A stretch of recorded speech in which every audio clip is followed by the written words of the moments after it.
Bonjour et bienvenue, c'est Darius de DK Astronomie, la chaîne de l'astronomie pratique. On va parler de la pratique de l'astronomie. Et donc aujourd'hui, on va parler d'un nouvel accessoire, d'une petite souris. Elle est là-dedans. Donc on va procéder au déballage pour découvrir voilà, quel type de souris c'est et à quoi ça sert. Donc un petit indice, ça a un lien avec Ecumode et entre autres cartes du ciel. Donc voilà, sans plus tarder, générique.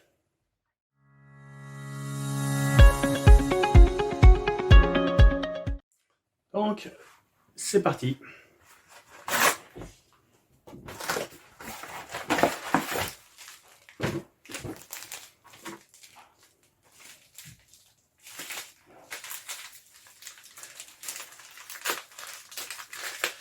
On va découvrir ce que c'est.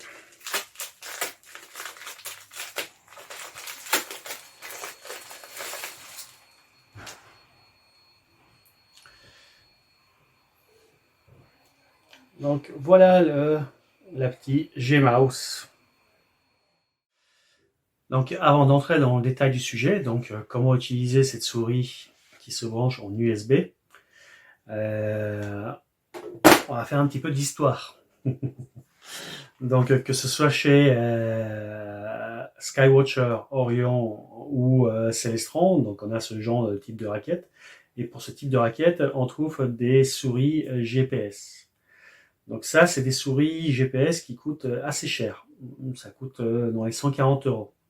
Donc c'est pas donné, mais voilà.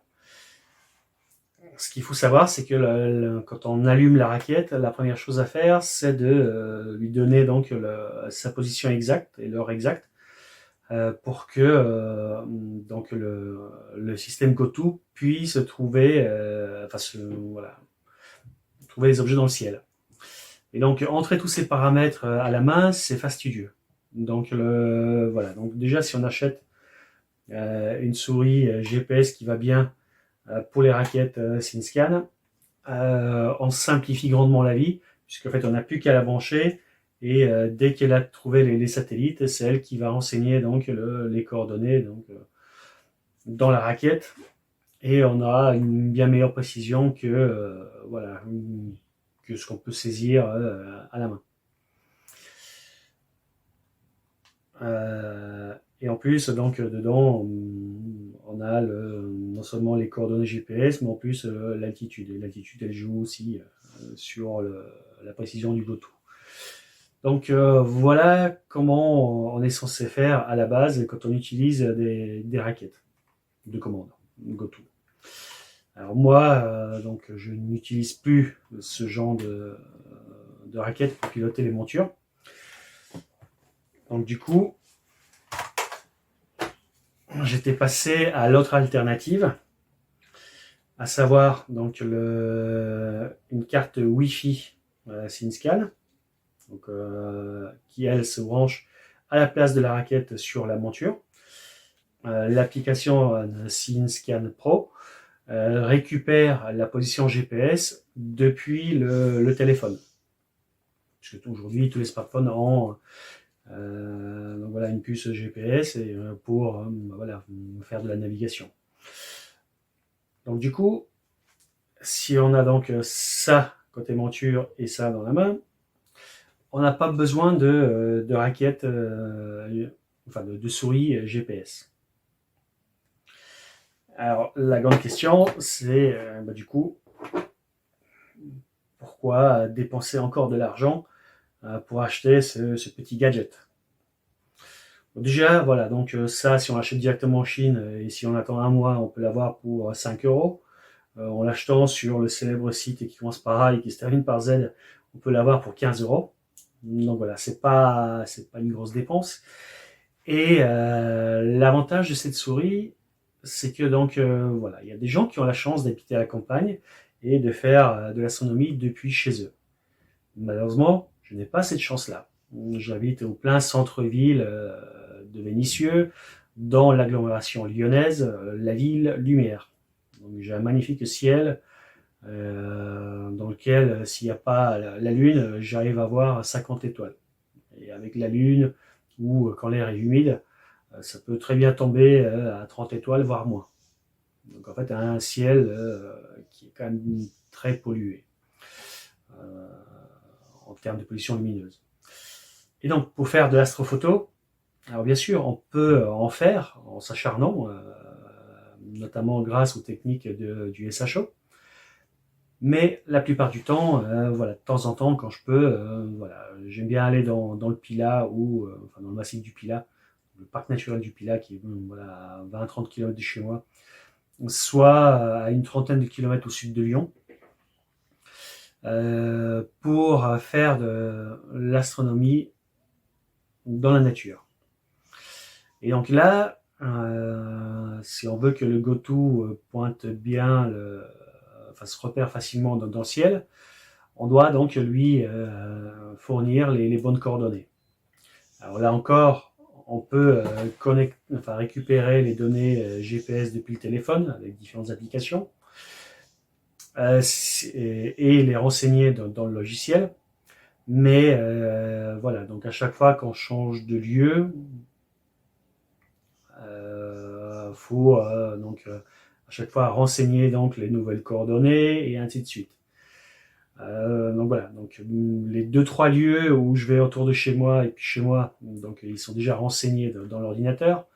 Mais par exemple au printemps ou en été, quand je partirai en vacances avec un dispositif léger pour faire de l'astrophoto, voilà, je pourrais aller voilà, dans des lieux que je connais pas et moyennant ce petit accessoire, je vais me simplifier la vie et récupérer précisément les coordonnées GPS et l'altitude de l'endroit où je serai pour voilà, faire de l'astrophoto.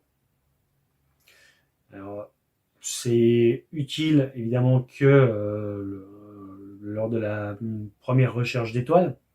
Donc si on n'a pas cet accessoire-là, voilà, même avec une position approximative, on arrive quand même toujours à pointer une étoile très lumineuse et synchroniser donc le logiciel de soit carte du ciel, soit Stellarium, soit ce qu'on veut, enfin quoi qu'il en soit, donc les QMOD, on arrive donc à le synchroniser avec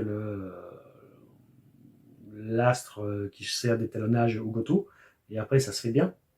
Et pour ce qui est de la prise de photos en pose longue, du coup les petites dérives liées donc à une mauvaise mise en station sont compensées par l'autoguidage. Mais quoi qu'il en soit, voilà, pour 15 euros, c'est vraiment un petit accessoire qui peut simplifier la mise en place enfin, la mise en route du GoTo dans les différents logiciels côté PC pour justement facilement trouver les différents objets dans le ciel. Donc voilà pourquoi j'ai dépensé voilà, un peu d'argent pour ce petit accessoire qui bien sûr voilà, clairement c'est un petit gadget puisque donc il suffit juste de brancher ne serait-ce que donc le smartphone, partager sa connexion data avec le PC et même le PC via le téléphone pourra récupérer voilà, l'accès à Internet et donc Google Maps trouver la position de l'endroit où on est. Donc voilà, il y a toujours des possibilités. Mais là, voilà, l'avantage, c'est que c'est voilà, en branche et si tout se passe bien, ça marche. Donc voilà pour la petite présentation des souris GPS, des différentes technologies qui existent et pourquoi j'ai acheté donc cette seconde souris et dans quel usage je vais le faire. Enfin, je vais l'utiliser. Donc clairement, donc quand je fais de l'astrophoto avec un PC. Et bah du coup, il ne reste plus qu'à voir côté pratique comment ça se passe. C'est parti. Alors pour notre essai, qu'est-ce qu'on a besoin? Déjà d'une monture qui peut être pilotée via des dispositifs GoTo. On a besoin d'un câble d'un côté USB et de l'autre côté RJ45, donc le fameux câble Piero Astro qui permet de connecter un ordinateur à la monture. Alors il y a d'autres moyens de le faire. Moi, par exemple avec des dispositifs Bluetooth ou en faisant de la connexion PC direct en passant par la raquette. Donc voilà, ça ce sera détaillé dans d'autres épisodes. Nous, on va faire simple aujourd'hui et on sera donc dans les conditions que j'utilise habituellement pour faire de l'astrophoto. Donc une monture GoTo, un câble qui permet de relier la monture au PC, notre petite souris avec le port USB qui sera branché sur le PC, et bien sûr un ordinateur portable pour gérer donc les différents logiciels qui vont donc faire via lesquels je vais faire donc le pointage de la monture sur l'astre qui m'intéresse. Donc là en l'occurrence, pour changer un peu de Stellarium que j'avais déjà présenté dans un épisode, donc là on va faire avec carte du ciel. Mais sachez que le principe de fonctionnement est exactement le même et que plus tard, quand on abordera donc les connexions entre les PC et les montures, il y aura des épisodes spécifiques qui vont expliquer comment faire. Donc c'est parti, côté PC, pour regarder concrètement comment ça se passe. Alors, petite parenthèse, donc ici en intérieur, donc la souris, elle aura beaucoup de mal à trouver donc les signaux de satellite. Donc du coup, ici il y a le petit câble qui me relie donc d'un côté PC et la souris, donc il faut bien la mettre à plat.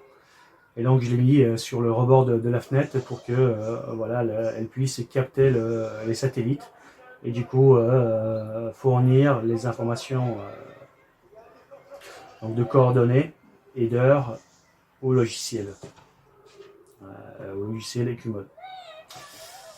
Donc voilà pour la petite parenthèse. En fait, si vous faites ça à l'intérieur, en intérieur, si la souris ne capte pas les satellites, forcément ça va pas marcher. Donc ça c'est une manip à faire plutôt en extérieur. Et vu le temps pourri qu'il est fait aujourd'hui, le jour du tournage de cet épisode, je n'ai pas pu tourner ça en extérieur. Mais quoi qu'il en soit, voilà. Là sur le rebord de la fenêtre, elle a réussi à capter les satellites. Donc du coup on va pouvoir passer à la démonstration comment ça se passe dans EcuMode. Bon, donc nous voilà côté PC et donc on va pouvoir procéder au branchement de la souris. Donc la souris, elle, donc c'est un périphérique USB, mais le logiciel EcuMode va dialoguer avec elle via une liaison série. Donc en fait, quand on va brancher cette souris GPS, ce qui va se passer, c'est que donc dans les ports COM et LPT, il y a un nouveau COM, un USB serial qui va apparaître. Alors donc pour afficher le gestionnaire de périphérique, on fait un clic droit sur donc dans Windows 10 sur l'icône de Windows et on fait donc gestionnaire de périphérique. Et donc ça nous ouvre donc le gestionnaire de périphérique qui est là. Et donc du coup ça nous ouvre donc le gestionnaire de périphérique. Donc je l'avais déjà ouvert et on va donc dans voilà, tout en bas port COM et LPT pour regarder ce qui se passe.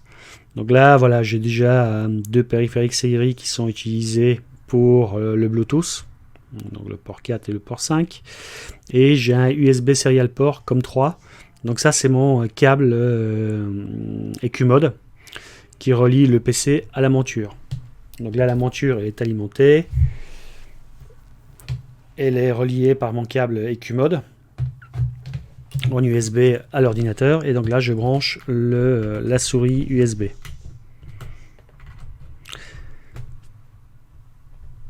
Clac. Voilà, donc elle est branchée.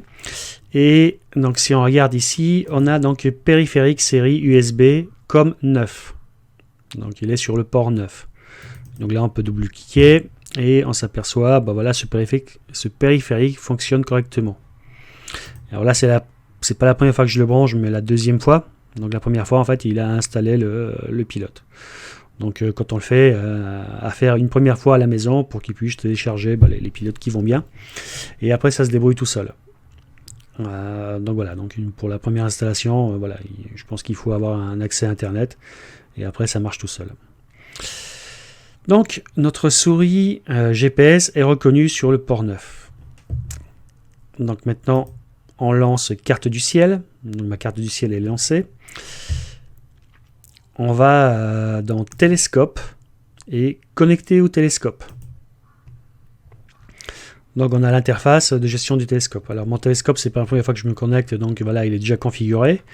Et donc j'ai juste à faire connecter. Et là, on voit donc il y a la fenêtre d'EcuMode qui s'affiche. Donc c'est une raquette virtuelle EcuMode. Donc la fenêtre qui est là, c'est l'équivalent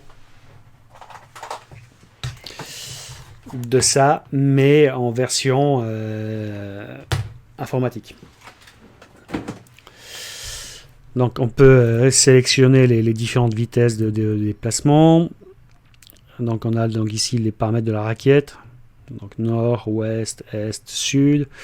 On a donc là notre monture est parquée, donc on peut la déparquer pour que justement elle puisse faire les pointages.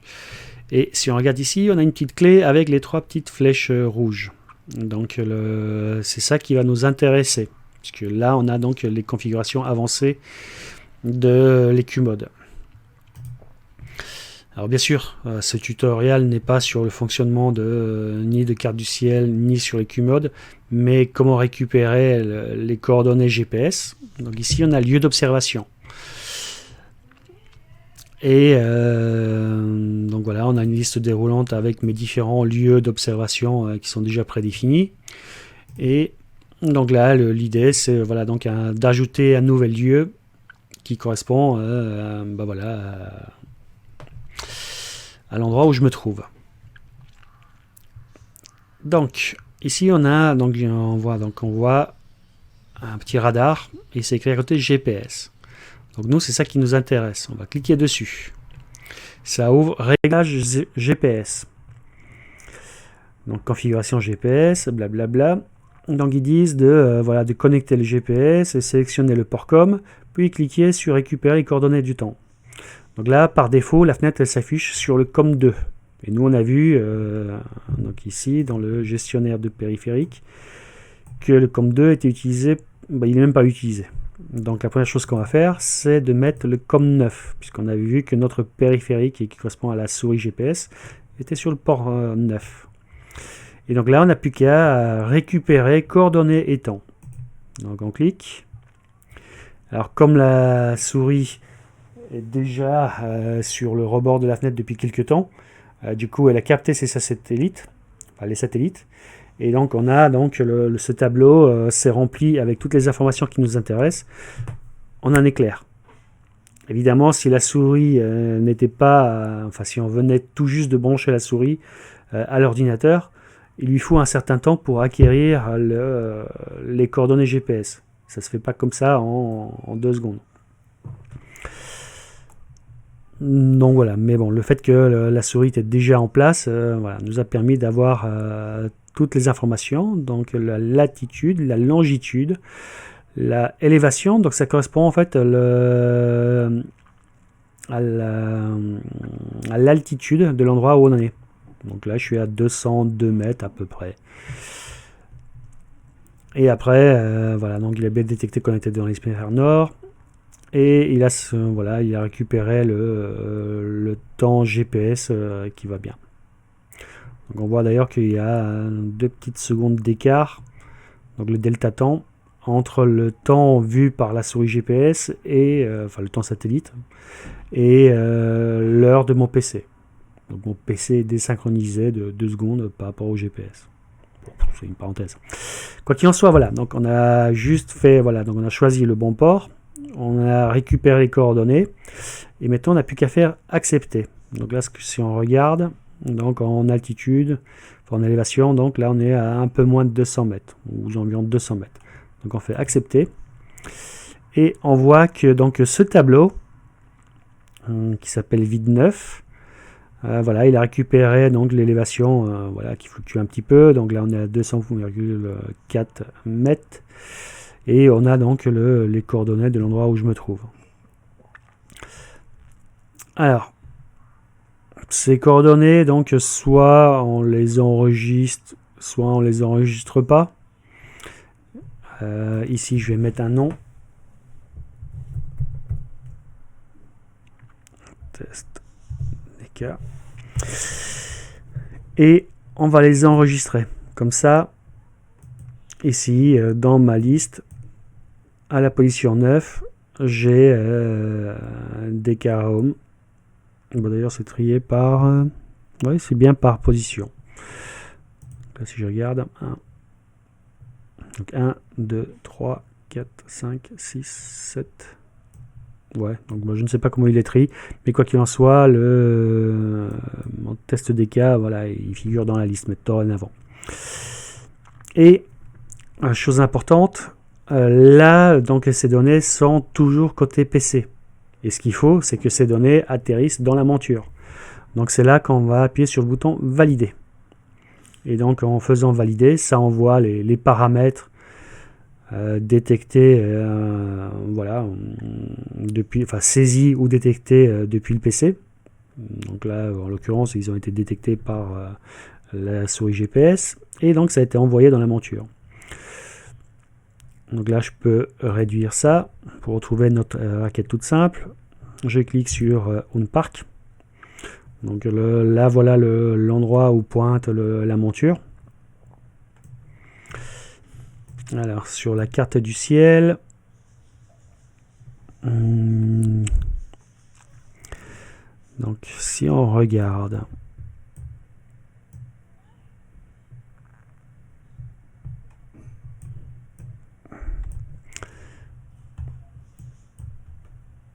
voilà. Donc alors là, je l'avais touché en manuel, donc du coup, elle n'est pas réglée, mais grosso modo, si je redresse ça, en fait, c'est si on s'amuse avec les embrayages, parquet ou déparquet, ça ne sert plus à grand chose. Mais quoi qu'il en soit, voilà, généralement, la monture, on la fait pointer sur l'étoile polaire. Et donc là, les différents petits dessins, là, ça représente en fait l'endroit où pointe la monture. Donc en fait, il y a deux capteurs, il y a le capteur d'acquisition et en fait, l'airant, ça représente le Telrad. J'en ai parlé dans une vidéo précédente sur les chercheurs. Si vous ne l'avez pas vu, ben voilà, je vous invite à aller le voir. Et il y a deux rectangles, donc un grand et un petit. Et donc ces deux rectangles représentent, le grand rectangle représente mon capteur d'acquisition, mon imageur. Voilà, donc là on voit beaucoup mieux l'endroit où pointe la monture. Et les deux rectangles, et donc le petit représente la caméra d'autoguidage et le grand représente la caméra d'acquisition. Alors évidemment, donc là le champ représenté voilà, est énorme. Donc en fait ça ne correspond pas aux paramètres de réglage de mon C8, mais aux paramètres de réglage de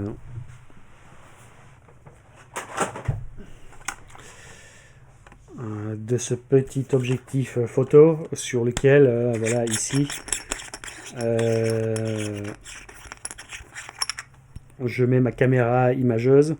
Et ici, on a donc l'emplacement du chercheur 50 mm qui est voilà, monté en ce moment sur le C8. Et voilà, donc là le petit dessin à l'écran, ça correspond en fait à ce setup là.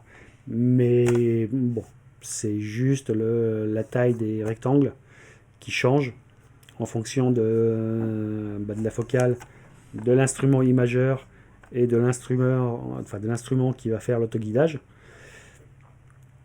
Et donc pour le coup, dans ce dispositif là, c'est juste le rectangle, le grand rectangle qui n'est pas du tout à l'échelle, puisqu'en fait il correspond à la bonne caméra, mais sur un objectif de 135 mm, alors que là on est sur 2 mètres de focale. Mais bon, c'est voilà. c'est juste pour expliquer pourquoi voilà, on voit ici un champ apparent de folie, alors que sur un C8, le champ apparent dans le ciel, il est tout rikiki.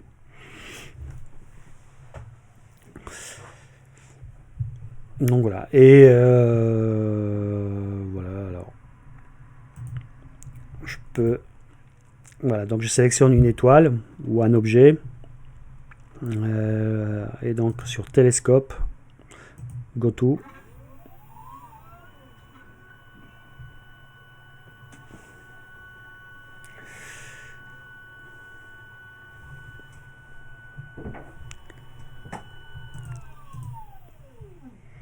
Bon, il n'y a pas assez de place, donc j'ai dû l'arrêter pour éviter de défoncer mon mur. Mais grosso modo, voilà, donc on voit que quand on choisit donc un objet dans carte du ciel, donc du coup la monture elle pointe l'objet. Et si on était donc dans la nuit, ben, voilà, on aurait pu voir l'objet soit dans le viseur, soit sur la caméra imageuse. Et voilà. Admettons que donc là, elle pointe l'étoile choisie, donc la Del Umi, donc cette étoile-là. Donc admettons que voilà qu'on ait un petit écart. Donc là, il suffit juste de faire un petit clic droit, télescope, et synchroniser. Et donc là, on va lui dire que voilà, donc voilà là où pense être la monture. Et si jamais donc on pointe correctement au bon endroit, on fait synchroniser. Et après le GoTo, voilà, il va suivre correctement l'objet dans le ciel et il pourra pointer les autres objets.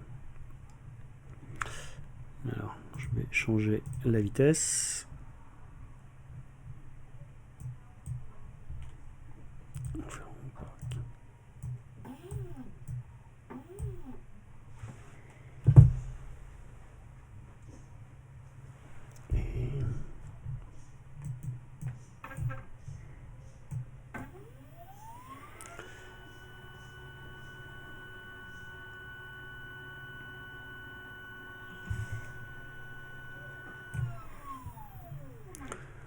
Voilà, donc juste pour la forme.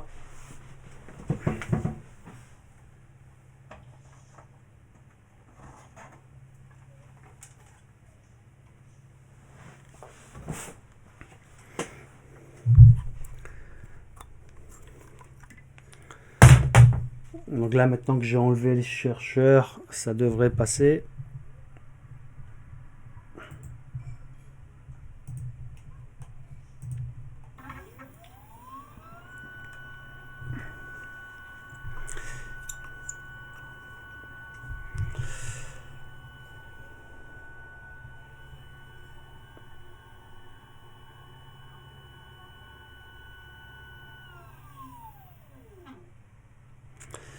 Voilà.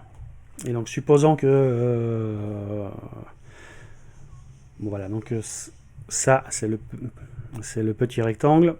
S'il y avait une caméra au bout de mon C8, bah, ça correspondrait en fait là, au champ de mon grand rectangle. Et ce rectangle serait beaucoup plus petit, puisque donc on a beaucoup de focales.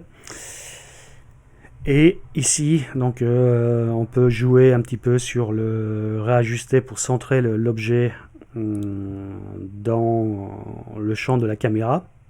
Et une fois que c'est centré, on fait clic droit, puisque donc du coup on va excentrer un petit peu. Et donc là on fait télescope et synchroniser et c'est réglé. Et là on a donc toutes nos matériels, donc monture et carte du ciel qui sont prêts voilà, à rechercher l'objet qu'on veut dans le ciel et à le suivre. Et après évidemment il faut lancer donc un autre logiciel pour l'autoguidage. L'autoguidage qui peut se faire d'ailleurs donc en parallèle ou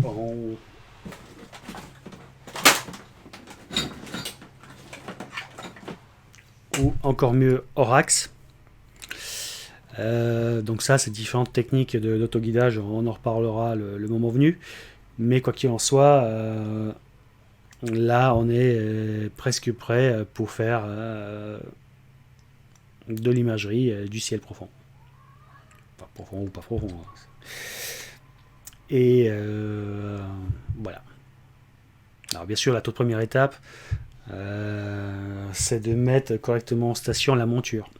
Donc là, là encore, il n'y a pas l'épisode sur la mise en station, mais dans la playlist généralité, c'est probablement l'un des prochains épisodes. Donc il y a eu un épisode sur les observations. Donc si la météo est pourrie, à la fin de cet épisode-là, on a eu un petit bonus sur l'acquisition via caméra CMOS donc de la Lune et de Vénus. Et donc il y aura 2 épisodes qui vont traiter du traitement d'images planétaires et lunaires. Ça se fait pas tout à fait de la même façon, donc c'est pour ça qu'il y aura 2 épisodes bien distincts. Et si jamais la météo est bonne et que je vais prévoir donc une séance d'observation ou d'acquisition, là j'en profiterai pour tourner l'épisode sur la mise en station. Donc voilà ce qu'on pouvait dire sur ce petit unboxing, sur les différents épisodes qui vont arriver. Et voilà. Donc j'espère que ça vous a plu. N'hésitez pas à vous abonner, à en parler autour de vous de cette petite chaîne. Voilà, elle a 4 mois d'existence. On vient tout juste de franchir la barre des 100 abonnés. Donc n'hésitez pas à en parler pour faire grandir cette chaîne. Et je vous dis à bientôt dans le prochain épisode. A plus, ciao.